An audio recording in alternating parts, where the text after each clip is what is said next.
کیا آپ نے کبھی ایسی فلائٹ کے بارے میں سنا ہے جس میں موجود لوگ اپنے ہی ساتھیوں کا گوشت کھانے پہ مجبور ہو گئے؟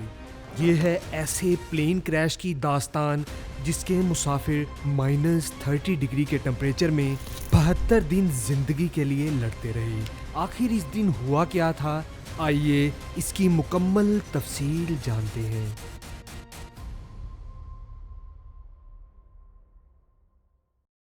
یہ 12 اکتوبر 1972 کا دن تھا۔ یوروگوائن ایئر فورس کی فلائٹ 571 سینٹیاگو کے لیے نکلتی ہے۔ اس میں رگبی گیم کے پلیئرز تھے، ساتھ ان کی فیملیز اور کچھ کریو ممبرز بھی موجود تھے جن کی ٹوٹل تعداد 45 تھی۔ فلائٹ میں موجود لوگ سامنے نظر آنے والے بادل اور نیچے برفانی پہاڑوں کو دیکھ کے لطف اندوز ہو رہے تھے کہ اچانک فلائٹ اپنا توازن کھو دیتی ہے۔ یہ موسم کی خرابی تھی جس کی وجہ سے سفر طے کرنا ناممکن ہو گیا تھا۔ پائلٹ نے سمجھداری کا مظاہرہ کیا اور فلائٹ کو 1 نائٹ سٹے کے لیے ارجنٹینا کے مینڈوزا سٹی میں اتار دیا۔ اگلے دن 13 اکتوبر کو موسم کچھ صاف تھا تو پائلٹ نے دوبارہ فلائٹ کو منزل کی طرف لے جانا شروع کر دیا، مگر کس کو خبر تھی آج کی فلائٹ ان کے لیے ایسی تباہی لا رہی ہے جس کے بارے میں وہ کبھی سوچ بھی نہیں سکتے تھے۔ یہ جہاز بڑی تیزی سے اپنی منزل کی طرف بڑھ رہا تھا۔ سینٹیاگو پہنچنے کے لیے ان کو اینڈس ماؤنٹین کو کراس کرنا تھا۔ اینڈس دنیا کی سب سے لانگسٹ ماؤنٹین رینج ہے اور کوہ ہمالیہ کے بعد بلند ترین پہاڑیاں بھی یہاں ہی موجود ہیں۔ اب جہاز نے جیسے ہی ماؤنٹینز کو کراس کرنا شروع کیا تو سردی کی شدت اور موسم کی خرابی کی وجہ سے پائلٹ کو راستہ نظر آنا بند ہو گیا۔ کچھ دیر بعد اچانک سامنے سے بادل ہٹے تو پائلٹ کے اوسان خطا ہو گئے کیونکہ سامنے ایک بہت بڑی چٹان تھی۔ پائلٹ نے جہاز کو اوپر لے جانے کی پوری کوشش کی مگر اب بہت دیر ہو چکی تھی۔ اچانک زوردار دھماکے کی آواز آتی ہے۔ جہاز کی ٹیل اس پہاڑی کے ساتھ ٹکرا چکی تھی۔ پچھلے والی سیٹس پہ بیٹھے لوگ ٹکراؤ کے پہلے جھٹکے میں ہی نیچے پہاڑیوں پہ گر کر ہمیشہ کی نیند سو گئے۔ جہاز کا باقی اگلا حصہ پہاڑیوں کے درمیان سلائیڈ کرتا ہوا ایک پوائنٹ پہ آ کر رک گیا۔ اس کریش کے ہوتے ہی 12 پیسنجرز کی جان جا چکی تھی۔ پیچھے بچتے ہیں 33 لوگ جن میں سے اکثر بری طرح زخمی تھے، اور اب شروع ہوتی ہے ان پیسنجرز کے سروائیول کی انبیلیویبل داستان۔ چونکہ ان کا رابطہ کنٹرول ٹاور سے بالکل ختم ہو گیا تھا تو رابطہ کٹ آف ہونے کی وجہ سے 4 جیٹ سرچ آپریشن کے لیے نکلے۔ بہت ڈھونڈنے کے بعد بھی کسی طرح کا سراغ نہیں مل پایا۔ اگلے دن یوروگوائے، چلی اور ارجنٹینا کی ٹیم نے مل کر 11 جیٹ کے ساتھ سرچ آپریشن سٹارٹ کیا۔ اب ہو یہ رہا تھا کہ جہاں پلین کریش ہوا تھا اس کے اوپر سے جیٹس بار بار گزرتے مگر نیچے اتنے سارے لوگ ان کو دکھائی نہیں دے رہے تھے۔ جب بھی وہ گزرتے تو پیسنجرز ان کو آوازیں دیتے، حتیٰ کہ انہوں نے گرے ہوئے ایروپلین پہ SOS بھی لکھا۔ جب ان سب چیزوں کا کوئی فائدہ نہیں ہوا تو پیسنجرز نے سارے بیگز کو اکٹھا کر کے بڑا سارا کراس بھی بنایا، لیکن یہ ساری کوششیں ناکام ہوتی رہی۔ انتظار میں کہ کوئی مدد کو آئے گا کافی دن گزر چکے تھے، حتیٰ کہ اب سرچ آپریشن والے جیٹس دکھائی دینا بھی بند ہو گئے۔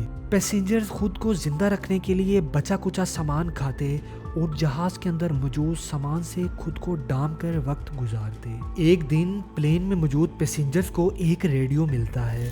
یہ 1 وے کمیونیکیشن ریڈیو تھا جس سے صرف دوسرے کی بات ہی سنی جا سکتی تھی، لیکن اس ریڈیو نے امید کی بجائے ایک ایسی خبر دی جس کے سنتے ہی سارے پیسنجرز زندگی کی امید ہار گئے۔ خبر یہ تھی کہ بہت ڈھونڈنے کے بعد جب فلائٹ 571 کا کوئی پتہ نہیں چلا تو 21 اکتوبر کو یہ ریسکیو آپریشن روک کر سب کو ڈیڈ ڈکلیئر کر دیا گیا تھا۔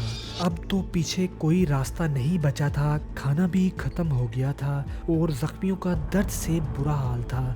-30 سیلسیس کے اس ٹمپریچر میں اب موت کا انتظار ہی باقی بچا تھا۔ اس کٹھن وقت اور زخمیوں کی بری حالت میں ایک مصیبت اور آ جاتی ہے۔ یہ تھا برف کا ایک تودہ جو پیسنجر پہ آ گرتا ہے۔